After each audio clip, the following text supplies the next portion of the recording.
ទឹកជាប្រភពនៃជីវិតប៉ុន្តែនៅពេលដែលយើងធ្វេសប្រហែសទឹកក៏អាចឆក់យកជីវិតយើងបានដែរ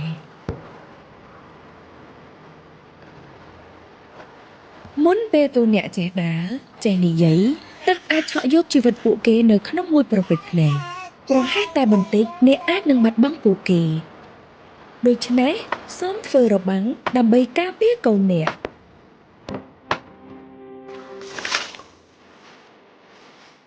ពាងទឹកនៅក្បែរផ្ទះរបស់អ្នកក៏អាចជាកន្លែងឆក់យកជីវិតកុមារផងដែរប្រសិនបើអ្នកធ្វេសប្រហែសសូមគ្របពាងទឹកឲ្យជិតល្អគ្រប់ពេលវេលាហើយកុំទុកកុមារឲ្យនៅម្នាក់ឯងទោះជាទឹករាក់ត្រឹមជង្គង់ក៏អាចឆក់យកជីវិតកុមារបានដែរដូច្នេះសូមកុំទុកពួកគេចោលតែឯង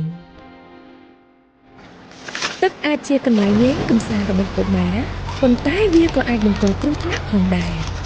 ឪពុកម្ដាយសហគមន៍ឬអាជ្ញាធរមូលដ្ឋានគួរសង់របងការពារនិងដាក់ផ្លាកសញ្ញាហើយត្រូវប្រាកដថាទីតាំងទឹកមានសុវត្ថិភាពសម្រាប់កុមារ